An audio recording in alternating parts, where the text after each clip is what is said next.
Please select a mission.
Deploying.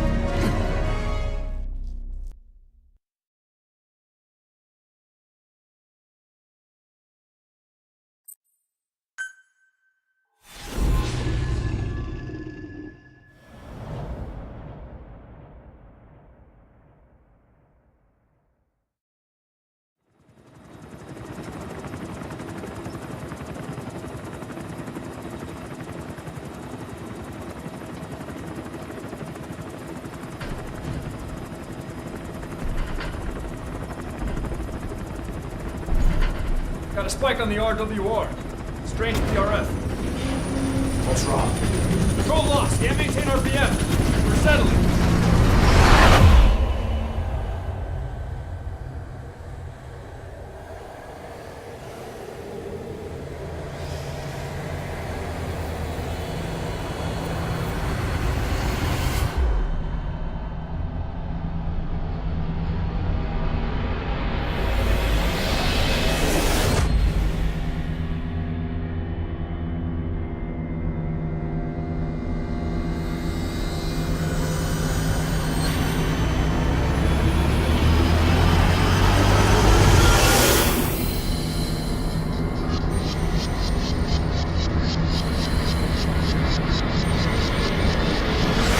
Recovered control. Ascending. Hey, Snake. There's something wrong with Eli.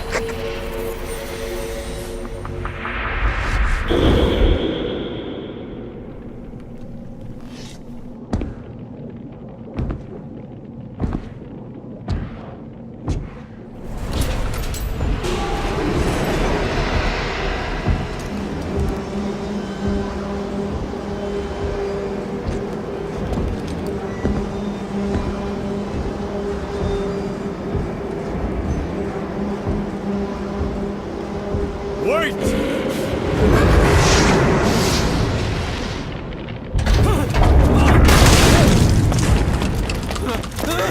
Who is doing this? Such a lust for revenge? Who?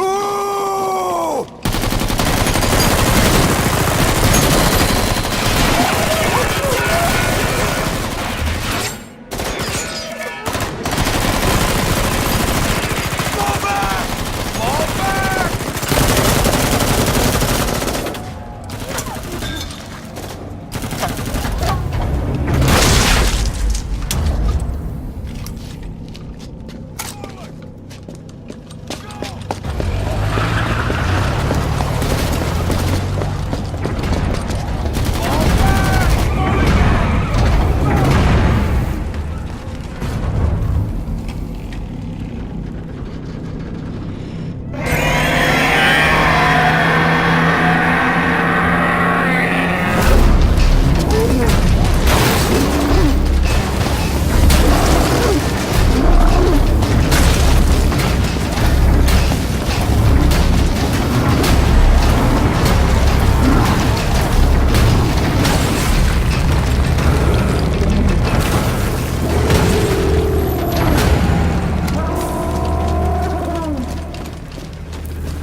cipher will rewrite the records, and I will vanish from human memory.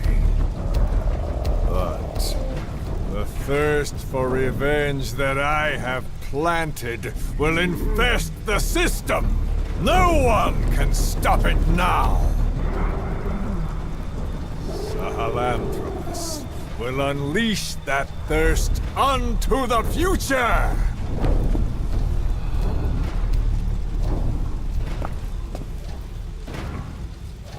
Major... I'm burning up!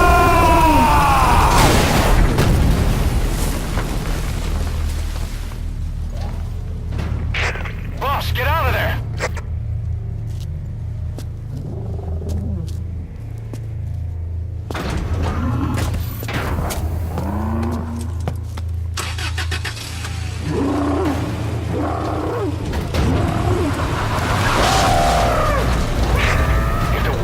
Out about Sahelanthropus, Skullface will have won. His plans will become reality. He won't even need to use nukes. That thing's mere existence would be enough to enslave humanity to the fear of nuclear Armageddon. It would tear the world apart.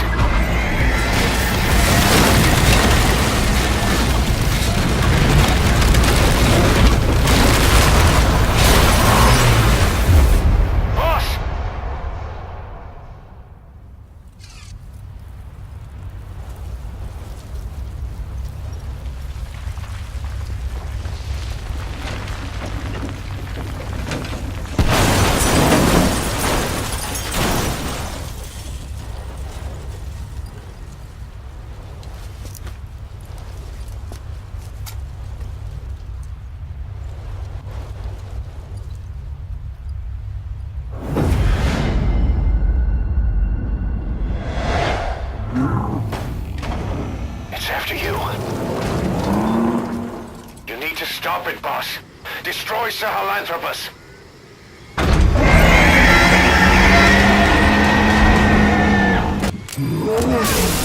Boss, stop Sahelanthropus. Destroy that thing. I'll rally Diamond Dogs and provide backup.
to strike point.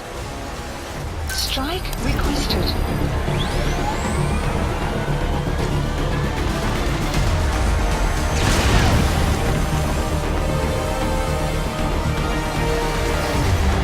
Strike will commence shortly.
Let's see Skullface.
There were 3. Where's the other? Very close to you.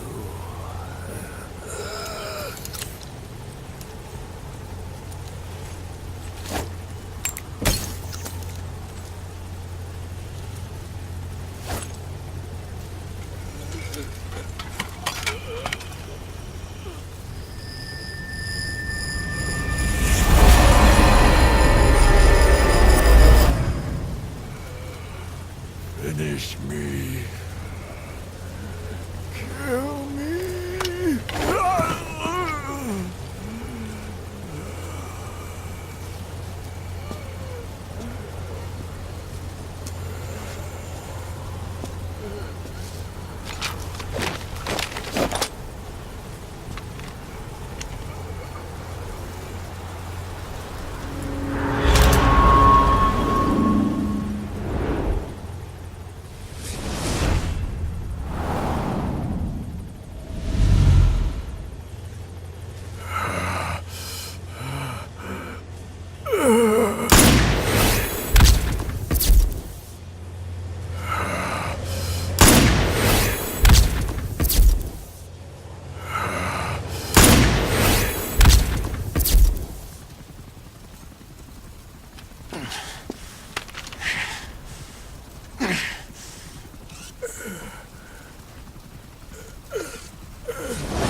Do it yourself.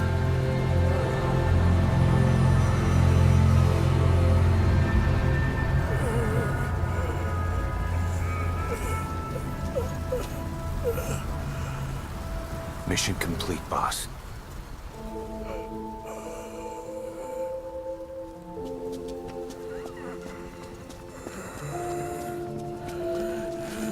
Kill me. Kill me.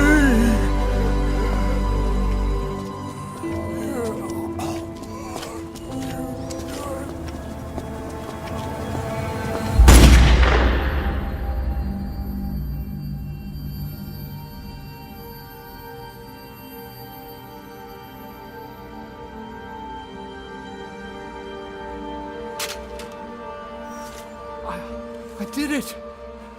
Revenge!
Anyone can give up his fight by laying down arms.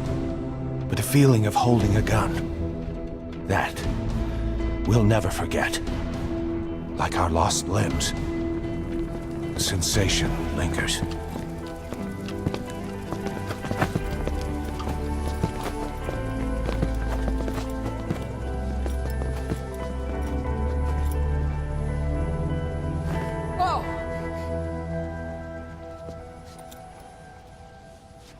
Here she comes! Here she comes!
Rifles in missing hands. We stand tall on missing legs. We stride forward on the bones of our fallen. Then, and only then, are we alive. This pain is ours, and no one else's. The secret weapon we wield, out of sight. We will be stronger than ever. For our peace.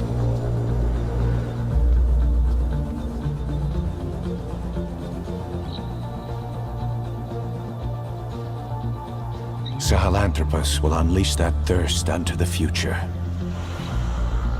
Those were his last words. Cause.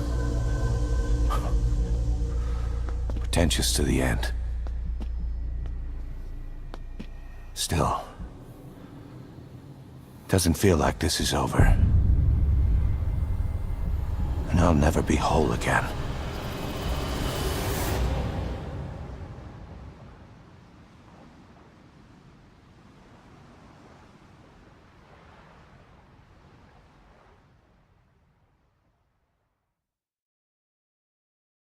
Blind in the deepest night, reaching out, grasping for a fleeting memory.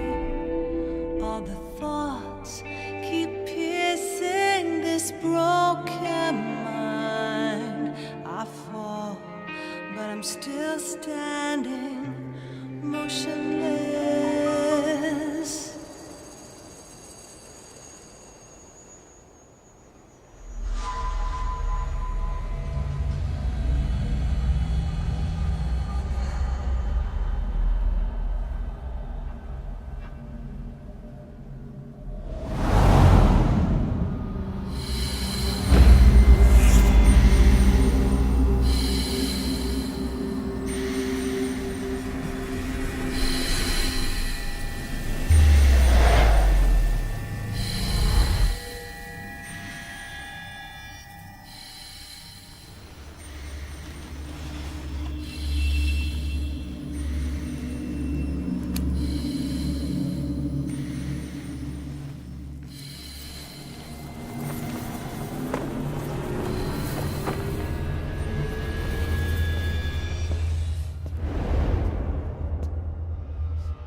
your sorrow to the heartless sea.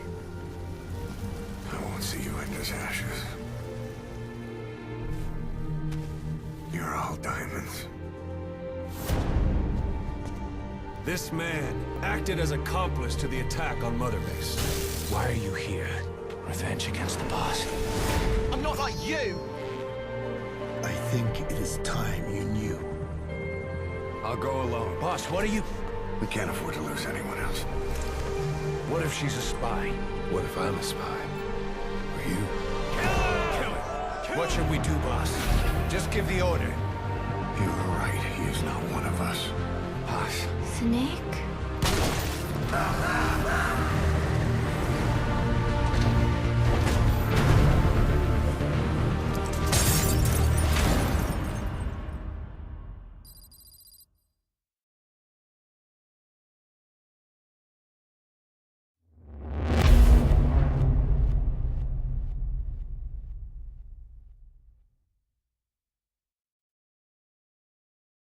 Attention! Diamond Dogs! Even with Skullface dead, our brothers are unavenged. And the phantom pain he brought us lives on. Cypher is still out there. We know they've planted spies, parasites among us. Watch the man to your left, to your right. Assume nothing. Report everything. It's the only way to protect ourselves. From here on out,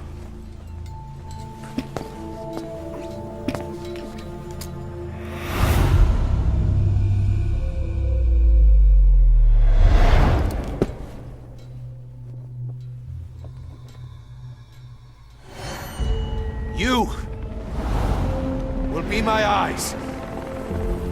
The deadliest enemy's right here in our midst.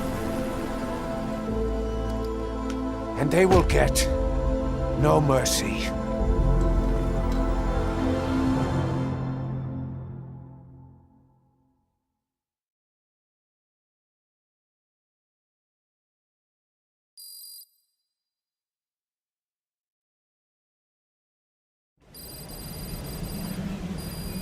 Unit Even function. with Skullface dead, our pain is still right with us.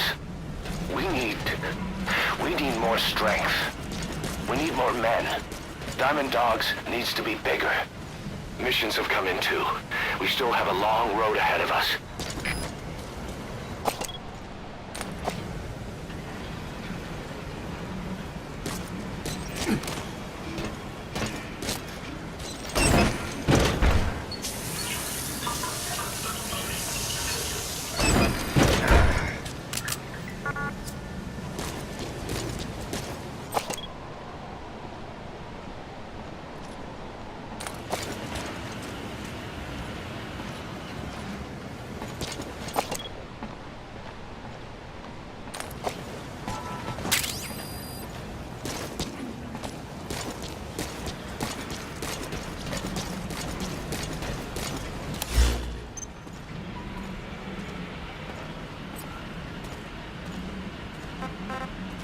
Please select a mission.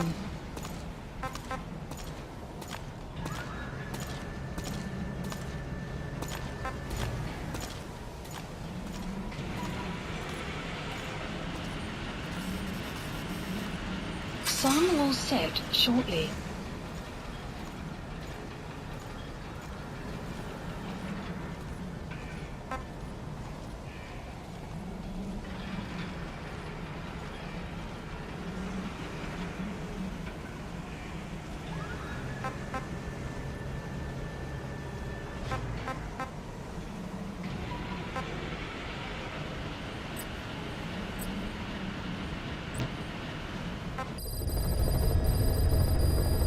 Mission list updated. You can now give the order to develop or dispose of nuclear weapons from your iDroid.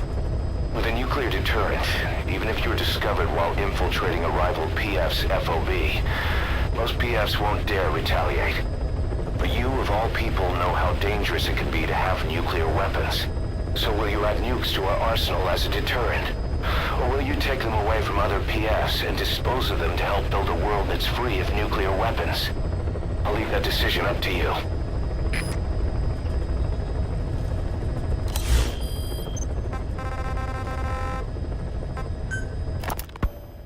Emmerich didn't go with depleted uranium for Sahelanthropus' armor because of its strength. He had nukes in mind. Exactly. It's meant to use its body as the fuel component for a nuclear weapon. Sahelanthropus uses built-in uranium enrichment archaea to melt its own body and extract uranium-235 from the depleted uranium in its armor. Those archaea perform the enrichment in an extremely short time. The concentration jumps by a factor of several hundred, from 0.2% to over 90%. The end result being highly enriched weapons-grade uranium. Sahelanthropus' body itself becomes a nuclear bomb. Emmerich says if it were to self-destruct, the nuclear yield would be somewhere in the region of 15 kilotons. Since you need about 50 kilograms of highly enriched uranium to trigger a nuclear reaction, that would mean Sahelanthropus contains something like 23 tons of depleted uranium. That's not very much. No, it isn't. That's about what you'd expect to find in a main battle tank's armor. The point is, it can be transported anywhere, even use its conventional weaponry on the battlefield, and the international community will never suspect a thing.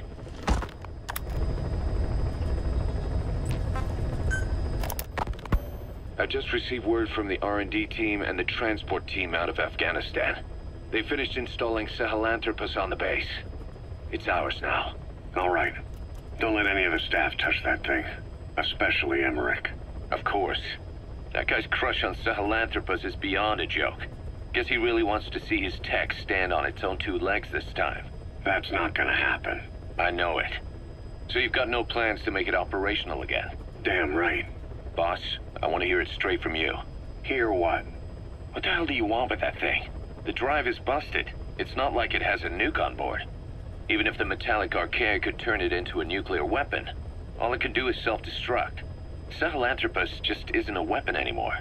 It'll draw unwanted attention without even being a deterrent. I know. The weapon's development strut sank 2 feet under that thing's weight. That's 1 year's drop in a single night. We've started on reinforcing the strut, but there's no guarantee it'll hold up if a storm hits. I know that too. Boss, why keep it? It's a mark. Us diamond dogs, we don't have a country to call home. That means we have no past, nothing to prove that we lived. Every one of us threw it all away when we came here. Sahelanthropus is a symbol to show that the likes of us brought at least one crisis to its end.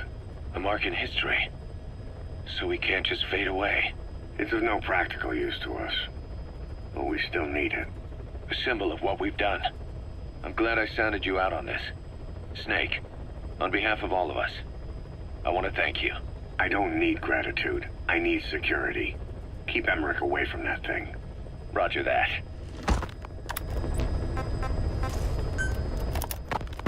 You said that the nuke Skullface was trying to spread around the world were equipped with a failsafe. Something that could shut them down at will.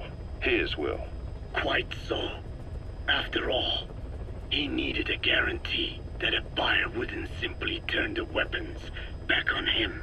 So how can they be stopped? The criticality trigger, that is, the detonator, is a complete black box design. Any attempt to dismantle it causes it to melt in seconds, using the corroding archaea. The design ensures that no detonation is possible unless he disengages the lock. So he had a way to disengage it remotely. Precisely. The client simply presses a button. At that moment, the detonator begins transmission with a surveillance satellite. The satellite reports to him how the client is trying to use the nuke. If he does not object, the lock is disengaged. But if it's a risk to him in any way... The detonator melts down. The same is true if detonation does not occur within a preset time after the lock is disengaged. The nuke is rendered useless. Who the hell would buy something with strings attached like that? The client would never know. until the moment they actually tried to use it. Most likely, he would have explained the time delay as the detonators needing time to activate. And he only intended to sell to technologically primitive groups in the first place. Let me guess. He'd claim it was defective and offer a replacement. Shadier than a used car salesman. Skullface shakes your hand like a friend, using the other to control you like a puppet. This is how he works.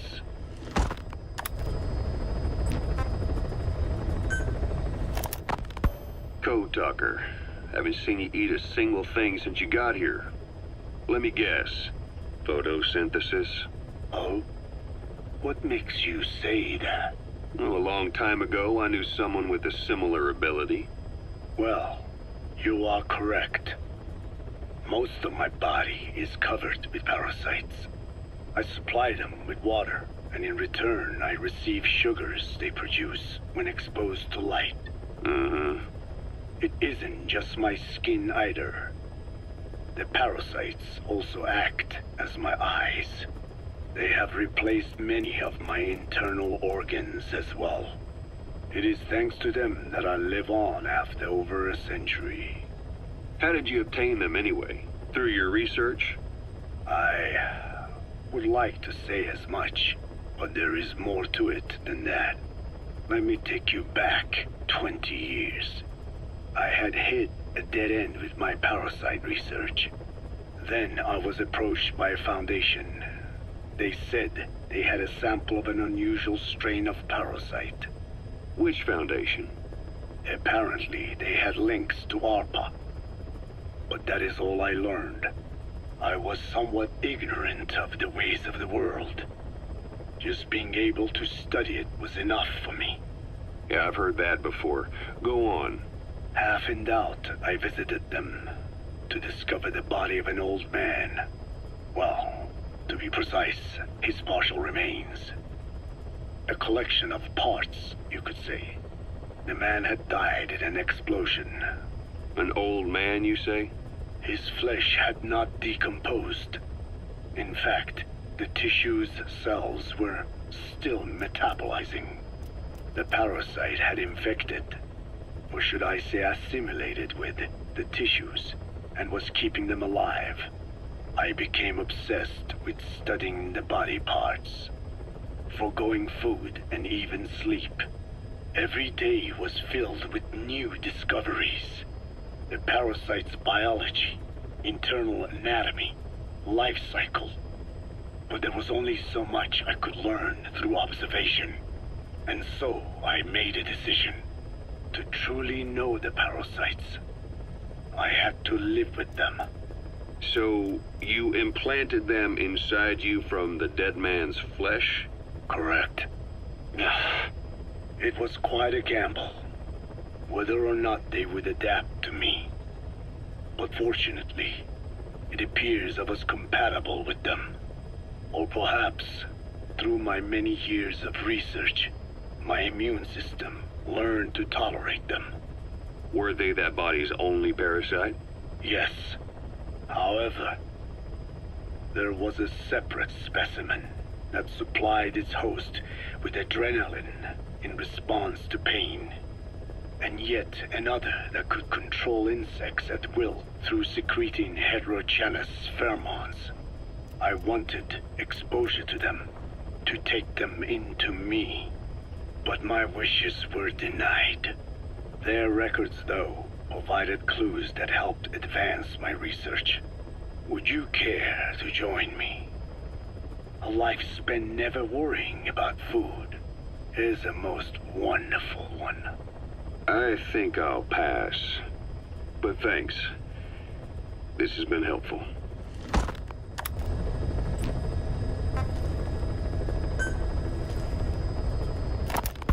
Skullface has finally burned out. The world is rid of his existence at last. Was he still alive? You could say that. But you could also say he'd been dead for decades. What's that supposed to mean? Biologically speaking, It's hard to say how much was his life. Side effects from the treatment? No, the primary effect. Keeping a dying host alive as long as possible. That is the whole point. But in the end, he grew too dependent on his children. As if he had any other way to keep on living. He first underwent parasite therapy before the Soviet Union became his home. His body was horribly burned. Fire washed across his thin young frame and stole his skin and his throat, even his lungs. Only through repeated therapies could the parasites keep him alive. Most of his life became something the parasites gave to him. And then he lost the ability to die. That is correct. The parasites live on past the host's death, still aiding cell composition. At that stage, there is no way to extract them from the host cells. There is no way of knowing when the last cell of Skullface's body would die. The only choice was to burn the whole thing. And his children, along with it. And I am one to talk. When my life is snuffed out, I expect you to treat my body the same way. And when I burn, I will truly be one with my children for the first time. You say there were 3 English vocal parasites. According to Skullface, yeah. Skullface had 2 of the English strain with him. You burned both of them. There was an oil fire. I tossed him in. So that just leaves 1. And you tell me Skullface said he used it. He said it was very close to me. Very close. One of your comrades. Or someone ordered to kill you. Or he could have been speaking metaphorically. Metaphorically? Close to your spirit. Close to your heart. Someone who either loves you or despises you. The second one makes a long list. Whichever it is, act with caution. Skullface implanted someone with the English language strain. Who it is irrelevant. Why? I tell you what Skullface really meant. Very close to you means you will be exposed. All the infected here have been given the Wolbachia. Even if the vocal cord parasites infect them now, they cannot reproduce. But if there's a different host among us, host to the English strain. If that were the case, we'd see the symptoms. What about the non-English speakers? We have plenty of those, but the staff use English as a common language. But if that someone has not spoken English yet, and begins to speak it now, there'd be another outbreak. The final mating pair of the English strain must be found immediately. Skullface is gone, but his threat still remains. On this base, do you see what the final mating pair is? With him dead, those parasites are the stain he wished to leave upon the world. His thirst for vengeance. In the flesh. Think. Does anyone here bear a grudge against you? Who would target you, specifically? The ethnic cleansers that Code Talker mentioned, they weren't Skullface's true goal. All we have is circumstantial evidence, but here's my theory. It was Cypher who started developing the vocal cord parasites as bioweapons, parasitic weapons, and Africa was the testing ground for them. As Code Talker said, their purpose is the ethnic cleansing of only those who speak a particular language. So they could do a weapon of mass destruction to eradicate specific groups, races, ethnicities, or colonies by the language they speak. Or a kind of absolute language control. Or maybe a tool for those arrogant fools to build some misguided utopia. I can see plenty of uses for them. However, in practical terms, they wouldn't be as dangerous as you'd think. Counteracting the parasites is easy, after all. Cut them out of your throat to save your life, or just don't talk. That also prevents the infection from spreading. So if the international community were to find out about them, they'd no longer be the threat they were conceived to be. In which case, their targets would be limited to minority groups as a deterrent or a terrorist tool. It's hard to imagine Cypher developing something like that as a main weapon for their arsenal. That leads me to think we've only tugged on one little thread in Cypher's grand tapestry. An obscure corner of their work, possibly forgotten altogether. In any case, things changed. When Skullface was forced to relocate to Africa and he saw that thread dangling. All the time he continued that research, he was secretly following his own agenda. The ethnic liberator parasites. His English language strain. Skullface said there were only 3 samples of the English language strain parasite, and I think we can believe him. Bringing his ethnic liberator's plan to fruition depended on creating an English version of the vocal cord parasites at all costs. But an English strain would have been useless to Cypher. Worse, it could have destroyed everything they'd built. It was the one type they couldn't allow. That means Skullface was forced to develop his English strain out of sight of Cypher's network. Naturally, he couldn't use the greenhouse facility Cypher had set up and filled with guinea pigs. Skullface must have found some secret place to create his precious few English parasites, hiding all evidence like a man cheating on his wife. Somewhere, an entirely standalone environment. And when his plan entered its final phase, he must have made the place disappear. Some little room, could be anywhere, but now nowhere at all. We'll never know where he did it, but to elude Cypher's surveillance, it couldn't have been big. I believe Skullface was telling the truth. There were only ever 3 samples of the English language strain. Why activate Sahelanthropus in Afghanistan? This is how Skullface wanted things to play out. The Soviet Union secretly develops a new type of nuclear weapon and successfully deploys it in Afghanistan. Revealing the existence of Sahelanthropus results in a return to the glory days of the Cold War. The threat it poses reignites the nuclear arms race between the world's major powers. The demand for nuclear weapons increases around the globe. What if you then introduced a nuclear weapon anyone could get their hands on? Non-nuclear nations, militant groups of all shapes and sizes, they'd all jump at the chance. Sahelanthropus was a marketing tool to sell nukes all around the world. But I think it's safe to say that plan was stamped out before it got up and running. The world's intelligence agencies never did turn up anything conclusive on it. After all, Sahelanthropus vanished before word could spread. Everything that's happened is already a fading memory, never to join the pages of history. Except for Cypher. Cypher won't forget. They'll already be working on something, quietly, beneath the surface. They'll use the pieces of data scraped together from this incident to build their own bipedal weapon.